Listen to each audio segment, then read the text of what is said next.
ॐ अज्ञानतिमिरान्धस्य ज्ञानाञ्जनशलाकया चक्षुरुन्मिलितं येन तस्मै श्रीगुरुवे नमः। गुरुवे गौरचन्द्राय राधिकायै तदालये कृष्णाय कृष्णभक्ताय तद्भक्ताय नमो नमः।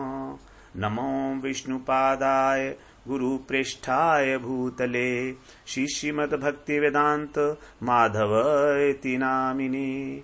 साक्षात् गुरु सेवा मूर्तये शब्द ब्रह्मणि प्रतिष्ठितः पतितपावन चरित्राय नारायणाय प्रियो नमः।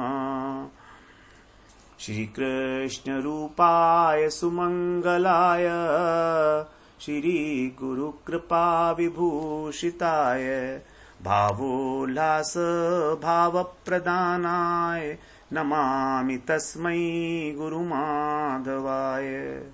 वृन्दावनेश्वरि तवै पदारविन्दम् प्रेमामृतैकमकरन्दरसौघपूर्णम् हृद्यर्पितं मधुपते स्मरतापमुग्रम् निर्वापयत परम शीतलमाश्रयामि। तवैवास्मि न जीवामि त्वया विना इति विज्ञाय देवी त्वं नय मां चरणान्तिके। श्री कृष्ण चैतन्य प्रभु नित्यानंद श्री अद्वैत गदाधर शिवसदी गौर भक्त वृंद। हरे कृष्ण कृष्ण कृष्ण हरे हरे, हरे राम राम राम हरे हरे। हरे कृष्ण। सर्वप्रथम मैं अपने गुरुपाद पद्म ओम विष्णुपाद अष्टोत्तर शत श्री श्रीमद् भक्ति वेदांत माधव गोस्वामी महाराज के चरण कमलों में अनंत कोटि दंडवत प्रणाम ज्ञापन करता हूँ। श्री लीला शुक बिलमंगल ठाकुर के द्वारा विरचित कृष्ण कर्णामृतम ग्रंथ में हम लोग 98वें श्लोक में 98वें श्लोक में श्रवण किए कि यदि कृष्ण कहें कि पुराने कवियों ने मेरी जो मुख की उपमा है वो चंद्रमा से की है तो तुम क्यों नहीं करते हो। तो इस विषय में कहते हैं परिहास पूर्वक कि सावधानी पूर्वक सुनिए, आप सुनना है तो आपको सीधी बात कर रहे हैं बड़े गर्वित भाव से कि देखो आपके मुखचंद्र की उपमा उससे चंद्रमा से नहीं दी जा सकती, क्योंकि वो चंद्रमा तो कपूर की बत्ती बनाने योग्य है। केवल उस कपूर की बत्ती से आपके मुख की आरती उतार के और फेंक देने की योग्यता है उसके पास, इससे अधिक नहीं है। तो फिर ऐसे चंद्रमा से आपकी क्या उपमा दी जाए, उससे अधिक उसकी योग्यता ही नहीं है। और पूर्व कवियों ने इस बात की ओर ध्यान नहीं दिया है, इसलिए ऐसा कर दिया केवल अपने काव्य का सौंदर्य बढ़ाने के लिए, क्योंकि मुखचंद्र कहना अच्छा लगता है, केवल मुख कहना अच्छा नहीं लगता है। इसलिए तो अब 99वें श्लोक में 99वें श्लोक में कह रहे हैं अखंड निर्माण रस प्रवाहैर विखंडिताशेष रसांतराणि अयंत्रितोद्वांत सुधाणवानी जयंति शीतानि तव स्मितानि। बड़ा सुंदर यहाँ पर ये श्लोक है। जयंती शीतानि तव स्मितानि। आपका जो शीतल मृदु मंद हास्य है उसकी जय हो। हे कृष्ण, जयंती शीतानि तव स्मितानि, आपका जो मृदु हास्य है मुख कमल के ऊपर, इसीलिए तो आपका मुख कमल बड़ा विशेष है। आपका हास्य और आपके अधरों के ऊपर जो वेणु होती है उसका वेणुनाद। तो ये सब प्रकार जितने भी उपमान हो सकते हैं इस जगत के अंदर, उन सबको पराजित करके सर्वोत्कृष्ट रूप से विराजमान हो रहा है आपका मंद मंद हास्य। श्रृंगार रस के अखंड प्रवाह में मानो बह गए हैं बिलमंगल ठाकुर। और अब इस श्लोक में कह रहे हैं पद्यानुवाद, जो अखंड उज्ज्वल रस का आनंद महानद लहराती है, और विखंडित रसांतरों को तदाकार करती जाती है, जिससे सृष्ट सुधा सागर का अनुदितन होता है अभिवर्धन। जय जय जय तेरी शीतल मुस्काने ये त्रयताप निकंदन। आपकी जो शीतल मुस्कान है उससे जो संसार में दग्ध जीव हैं उनके त्रिताप का जो है शमन हो जाता है। ऐसी है आपकी सुंदर मुस्कान, उसकी जय हो, उसकी जय हो। जय जय जय तेरी शीतल मुस्कान। तो कह रहे अखंड निर्वाण रस प्रवाही, अर्थात जिस अखंड परम आनंद रस प्रवाह के द्वारा प्रवाही विखंडित अशेष रसांतराणी, जितने भी अन्य रस हैं वो सब खंडित हो जाते हैं, अर्थात पराभूत हो जाते हैं, परास्त हो जाते हैं। कौन से रस से? जो अखंड निर्वाण रस प्रवाही, जो आपका मुखमंडल है उससे एक अखंड आनंद की, परम आनंद की, निर्वाण माने आनंद, उसका जो रस का प्रवाह निस्सृत हो रहा है, उससे जितने भी रस हैं उन सब का अशेष रसांतराणी, जितने भी रस हैं उन सब का गौरव जो है वो खंडित हो जाता है। अर्थात वो आपके मुख कमल से जो श्रृंगार रस का प्रवाह है वो सभी रसों को आत्मसात कर लेता है। और ये कैसा है आपका प्रभाव? अनियंत्रित, उद्वांत सुधार नवानी, अनियंत्रित अर्थात निरंतर, अनियंत्रित रूप से निरंतर प्रभावित होने वाला, अखंड रूप से, अखंड का मतलब है जिसका कोई खंडन नहीं है, और उद्वांत माने जो निकल रहा है, उगला जा रहा है, जो निस्सृत हो रहा है अनर्गल रूप से। तो आपके मुखमंडल से माधुर्य का जो मंद हास्य है, वो मंद हास्य कैसा है? जब अमृत का सिंधु हो, और ऐसा अमृत का सिंधु निरंतर अनर्गल रूप से निस्सृत हो रहा है, प्रभावित हो रहा है, एक प्रभा के रूप में। एक प्रभा जो होता है उसमें निरंतरता होती है। तो ऐसी आपकी जो अतिशय शीतल मुस्कान है, जयंती शीतानी, यहां पर मुस्कान एक नहीं है, बहुवचन है। आपकी जो अतिशय सुंदर, अतिशय शीतल मुस्कानें हैं, स्मितानी, ये भी बहुवचन है ना। और जयंती माने विजयिनी हो, तो अदरवाइज होता जयती, एक वचन नहीं है, यहां पर बहुवचन है। तो आपकी जो मुस्कान है अनेक अनेक भावों से युक्त होने के कारण अनेक मुस्कान कही गई हैं, क्योंकि भगवान जो है कभी मंद हास्य होता है जिसको स्मित बोलते हैं, फिर कभी थोड़ा सा और अधिक हास्य होते हैं जिसके अंदर जो है होठ खुल जाते हैं और थोड़े से दंत पंक्ति भी दिखाई देने लगती है, फिर और उससे भी थोड़ा सा बड़ा हास्य होता है जब खुलकर हंसते हैं भगवान। तो जितनी भी आपकी मुस्कान है वो सबकी सब, उन सबकी जय हो, उनकी सबकी जय हो।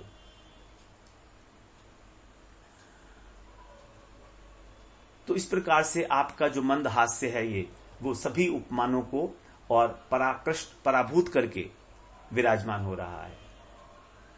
पिछले श्लोक में कृष्ण ने कहा था कि प्राचीन कवियों ने मेरे मुख की जो है, मुख के हास्य की चंद्रमा से और कमल से उपमा दी है, क्योंकि वो भी तो खिलते हैं ना।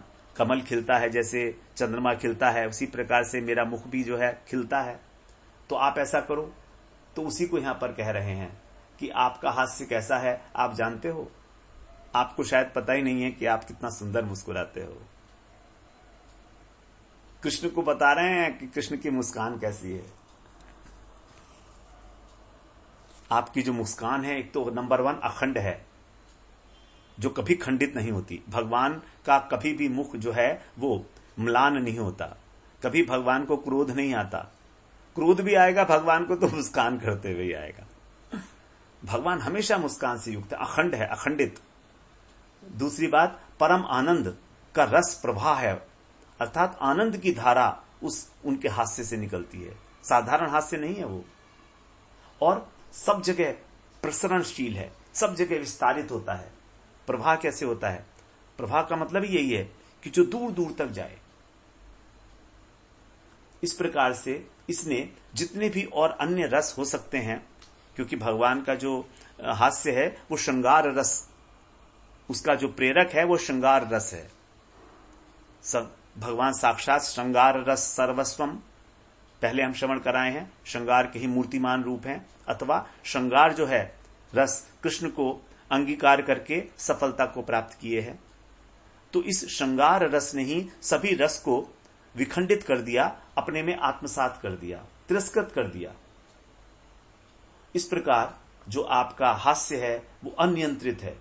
अनियंत्रित मतलब उसको कोई कंट्रोल नहीं है, निरंतरता है और स्वभावतः है। इस प्रकार वो अमृत का वर्षण करने वाला है।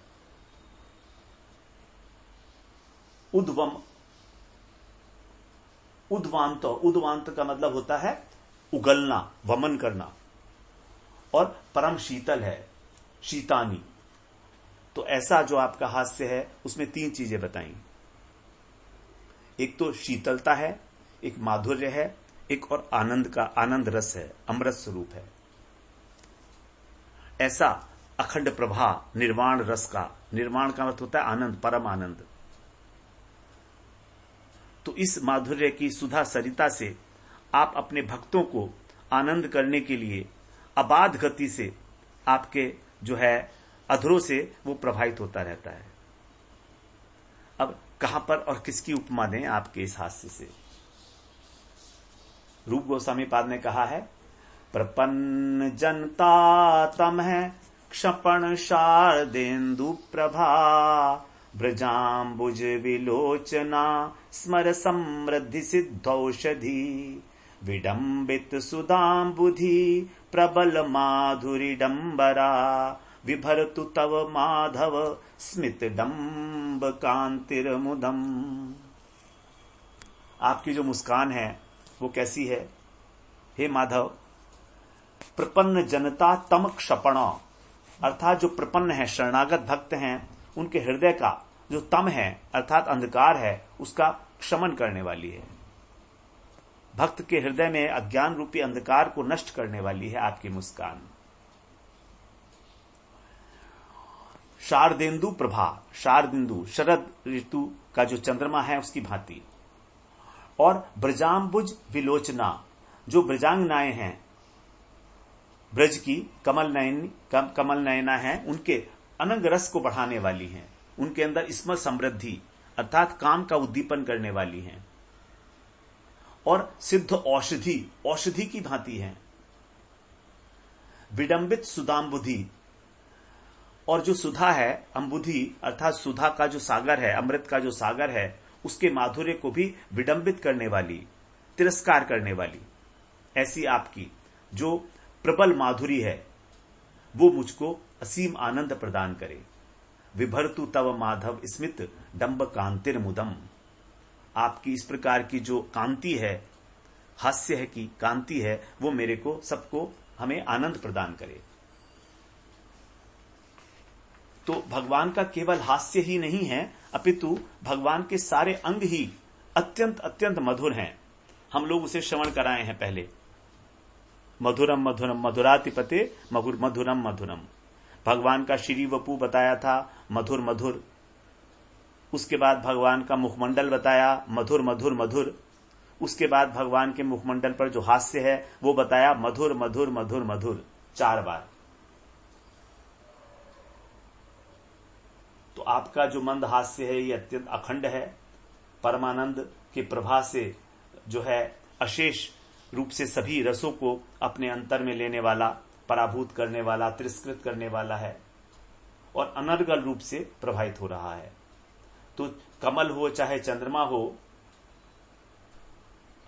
उसके साथ आपकी उपमा नहीं की जा सकती। केवल आपका जो स्मित है वही इतना शीतल है कि तीनों तापों का नष्ट करने वाला है।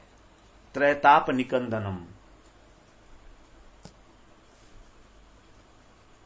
यदि श्याम सुंदर कृष्ण कहें कि तुम तो बहुत बड़े पंडित हो भैया, मैं तो ग्वाला हूं गांव का, तुम्हारी टेढ़ी मेढ़ी भाषा मुझे समझ में नहीं आती है, इसलिए मेरी भाषा में समझाओ तुम कि तुम क्या कह रहे हो ये। तो कहते हैं लीला शुक, अरे कृष्ण, हे प्यारे कृष्ण, यदि मैं तुम्हारे हाथ में दर्पण दे दूं तो तुम ही देखो अपने मुख को कैसा है, और मैं कहता जाऊंगा, तुम सुनते रहो बस। अपने हास्य का जो चमत्कार है उसको तुम सुनते रहो। जब तुम मुस्कुराते हो तो केवल आपके अधर ही नहीं मुस्कुराते, बल्कि आपका जो कपोल है, गंडस्थल है, वो भी मुस्कुराता है। आपके जो नयन हैं वो भी विकसित हो जाते हैं, वो भी मुस्कुराते हैं। आपका जो चिबुक है वो भी मुस्कुराता है। अर्थात आपका पूरा मुखमंडल ही मुस्कान की तरंगों से आर्द्र हो उठता है। मुस्कान ही मुस्कान। इस प्रकार से आपकी इस माधुरी से अद्भुत परम आनंद के रस की धारा प्रवाहित होने लगती है, जो परिपूर्ण है, अखंडित है, कभी किसी देश, किसी काल, किसी अवस्था में खंडित नहीं होती है और रस का विस्तार करती हुई अविच्छिन्न रूप से प्रवाहित होती रहती है। आप इस प्रकार अपने भक्तों के हृदय का आनंद वर्धन करते हैं और अपने आप में तो आपका यह आनंद रस अखंड है ही, लेकिन जितने अन्य रस हैं उन सबको भी अपने अंदर ही जो है आत्मसात कर लेता है ये। क्योंकि आप जो श्री कृष्ण हैं अंगी, वो श्रृंगार रसराज स्वरूप हैं। भगवान को कहा गया रसराज, अर्थात रसों का राजा, और रसों का राजा है श्रृंगार रस। 12 रस हैं, जिसमें से 5 रस हमारे होते हैं मुख्य रस और 7 होते हैं गौण रस। तो 5 मुख्य रस शांत, दास्य, सख्य, वात्सल्य और मधुर, ये 5 तो हमारे हो गए मुख्य रस।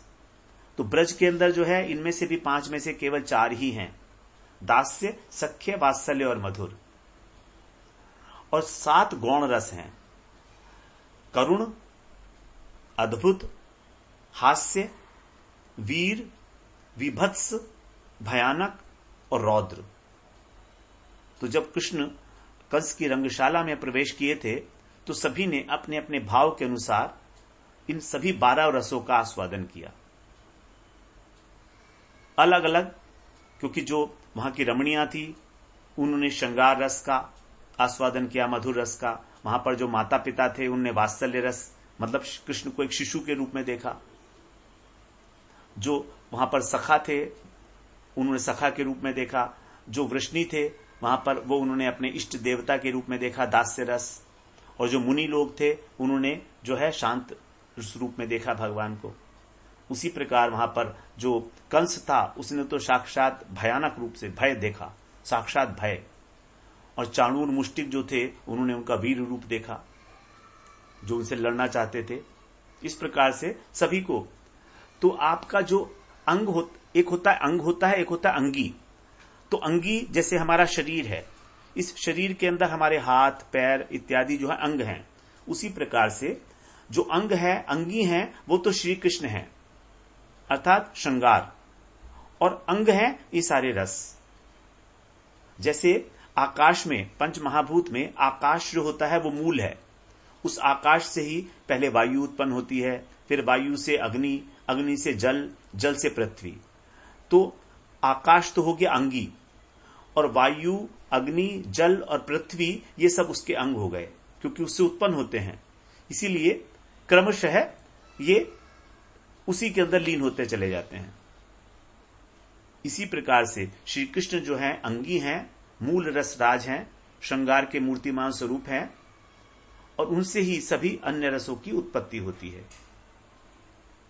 तो इस प्रकार वो सभी मूर्तिमान श्रृंगार रस होकर ही सभी रसों को अत्यंत तुच्छ कर देते हैं, अर्थात अपने अंदर उनको सबको मिला लेते हैं।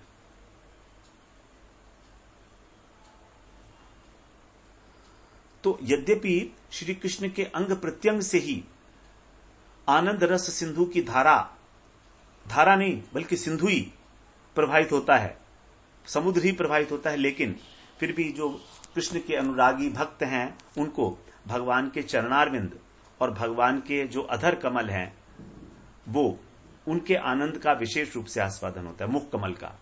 तो भगवान का जो चरण कमल है और मुख कमल है, इसका भक्त लोग जो है विशेष रूप से वर्णन करते हैं। पूरे कर्णामृत में हम लोग देख आए हैं, सबसे ज्यादा जो वर्णन किया गया है मुख कमल का और चरण कमल का।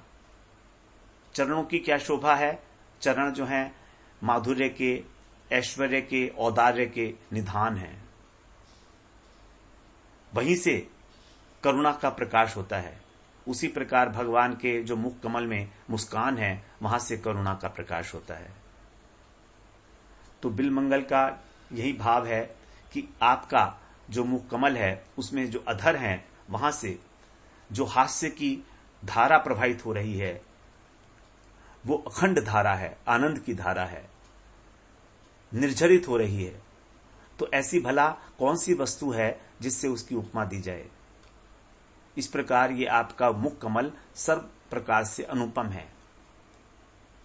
ये जो प्रवाह हो रहा है आपके अधर पल्लवों से, ये कभी रुकता नहीं, क्योंकि तो सहज स्वभाव है इसका,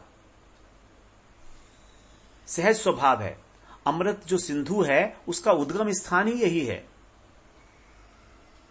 और इसीलिए इसका अवलोकन करके जो भक्त हैं उनके हृदय के सारे संताप दूर हो जाते हैं और उनका चित्त प्रफुल्लित हो जाता है।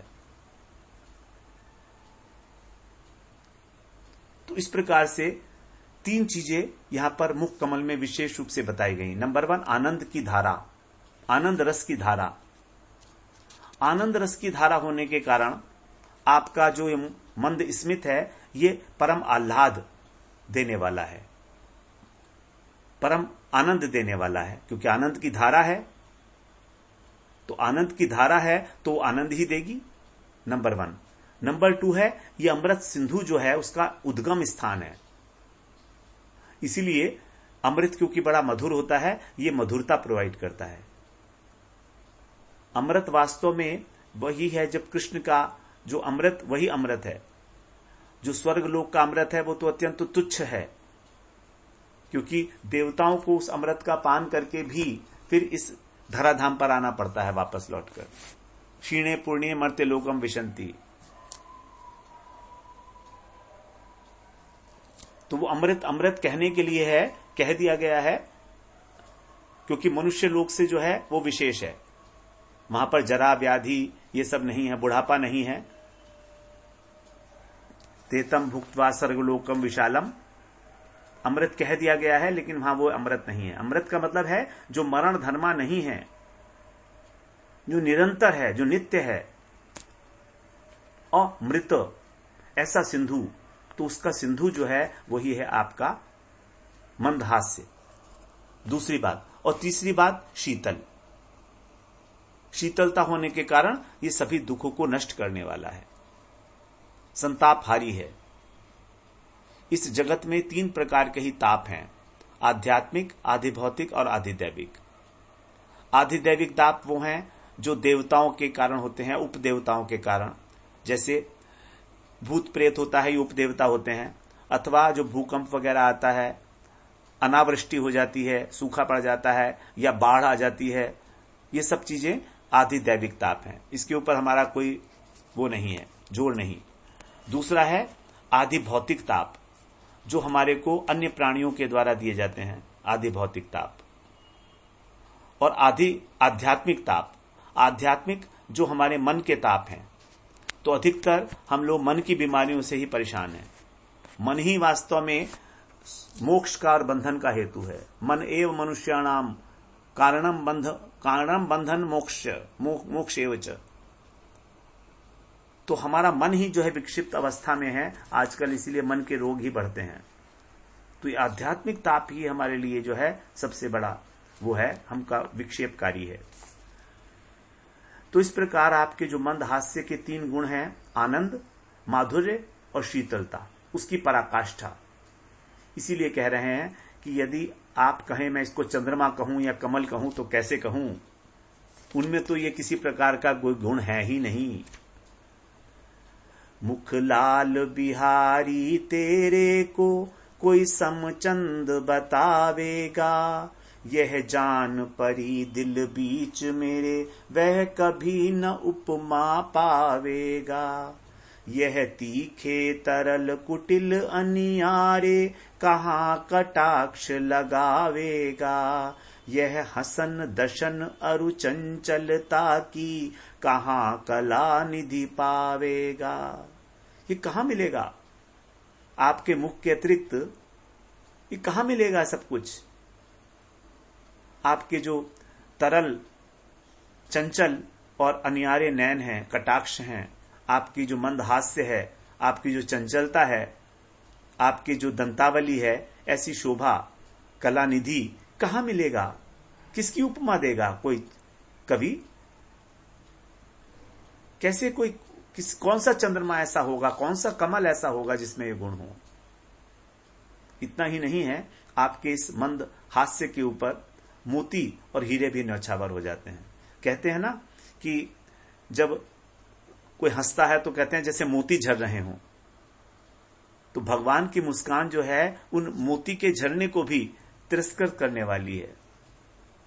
मोहन तुझ झलक दर्शन कौंधे, लखी लखी हीरे हहराते हैं। मोती छाती में छेद करें, बाअदब खड़े ठहराते हैं। चुन्नी की चोप चटक दिल में, बिजली कण छवि छहराते हैं। घन श्याम तेरी यह हसन लसन, शशि किरण पुंज लहराते हैं। हे घनश्याम, तुम्हारी इस हसन के ऊपर, लसन के ऊपर जो चंद्रमा की किरणें हैं वो भी न्यौछावर हैं। जो मोती हैं वो तो कांपने लगते हैं, उनके बीच में छेद होता है ना, इसलिए। और जो हीरे हैं वो भी कांपने लगते हैं आपकी झलक देखकर, आपके मुखमंडल की झलक देखकर वो कांपने लगते हैं। आंखें उनकी जो हैं कौंध जाती हैं, कौंधे लखी लखी हीरे हहराते हैं। और भगवान की हंसी कैसी है? जाने को जगह नहीं मिलती, ये निगाह चित्त को घेरे जब। अलबेला कुंवर छैल दिलवर चित, चारु पीत पट फेरे जब। मुरलीधर मदन मुकुंद हरि, मेरी रसना यह टेरे जब। मन काम वासना पूर्ण है, हंसने में फूल बिखेरे जब। जब आपकी ये निगाह मिलती है तो मेरे चित्त को घेर लेती है और उसको कहीं जाने का कहीं अवकाश ही नहीं मिलता, कहीं जा ही नहीं पाता मेरे चित्त, वहीं आकर फंस जाता है। आपकी अलकावली में, आपके मुखमंडल के ऊपर हंसी के अंदर, आपका जो पीतांबर है उसकी जो फहरान है, बस उस फहरान के अंदर मेरा मन जो है, मेरा चित्त जो है उलझ के रह जाता है। और जब मेरी रसना आपके मुख, आपके नाम का मधुर मधुर गान करती है, मुरलीधर मदन मुकुंद हरि कह के, तो मन काम वासना पूर्ण है, हंसने में फूल बिखेरे जब। मेरा मन जो है वो भी शुद्ध होने लगता है। तो आपके मंद स्मित का जो ये सुख है, जो आनंद है, वो चंद्रमा से भला कहां मिल सकता है? इसलिए बाद में कह रहे हैं, जयंती शीतानि तव स्मितानि, अर्थात आपके इस अति शीतलकारी, जो अतिशय शीतल है, ऐसे मंद हास्य की जय हो, जय हो। मंद हास्य की नहीं, मंद मुस्कानों की जय हो, जय युक्त होती रहे। ये आपकी जितनी मुस्कानें हैं बहुवचन में, सब की सब जय युक्त हो। भगवान की मुस्कान ही भगवान जो है ऐसी है कि घेर ले एक बार किसी को, धोखे से भी, कहीं स्वप्न में भी, कहीं हल्की सी भी कोई उसकी कोई किरण, कोई छवि, कोई आभास भी ऐसा हो जाए तो बस। रूप गोस्वामी पाद ने कहा है कि भैया देखो, अगर तुम्हें अपने घर वाले प्यारे हैं, अगर तुम उन्हें प्रेम करते हो तो वृंदावन मत आना, वृंदावन मत आना तुम, यहां पर बड़ा खतरा है। कोई पूछे भैया क्या खतरा है, तो हम तो आएंगे, तो बोले ठीक है कोई बात नहीं, आ जाना, लेकिन वहां मत जाना तुम, वंशीवट के पास जो केसी घाट है, बस वहां पर मत जाना तुम, केसी घाट के पास। बोले अच्छा, ऐसी क्या बात हो गई, हम तो जाएंगे वहां पर। बोला अच्छा जाओगे, चलो कोई बात नहीं, ठीक है चले जाना, लेकिन वहां पर जो कदम वृक्ष है, बस उसको देखना मत तुम। बोला अच्छा, कदम वृक्ष को क्यों नहीं देखेंगे, हम तो देखेंगे। तो बोले देखो फिर, ठीक है। फिर वहां कदम वृक्ष के पीछे जो छिपा हुआ है वंशीधारी, मदन मोहन, श्याम सुंदर, अगर वो उनको तुमने एक निगाह देख लिया, अथवा उन्होंने तुमको एक निगाह भर के देख लिया और जरा सा मुस्कुरा दिए, तो बस तुम फिर घर नहीं लौट पाओगे। इस वृंदावन में जो आता है वो वृंदावन का ही होके रह जाता है।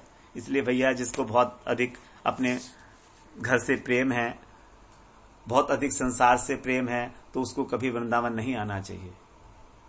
इस प्रकार की जो है सलाह देते हैं रूप गोस्वामी, क्योंकि यहां पर आकर पता नहीं कहां पर किस रूप में कहां पर कभी फंस जाओ आप आकर, तो बस फंस गए तो फंस गए, फिर हमेशा के लिए फंसे रह जाओगे, फिर निकल नहीं पाओगे यहां से कभी भी। ऐसी छवि है भगवान की। अब आगे हम लोग अगले सत्र में 100वें श्लोक में प्रवेश करेंगे। वांछा कल्पतरुभ्यश्च कृपा सिंधुभ्यैव च पतितानां पावनेभ्यो वैष्णवेभ्यो नमो नमः।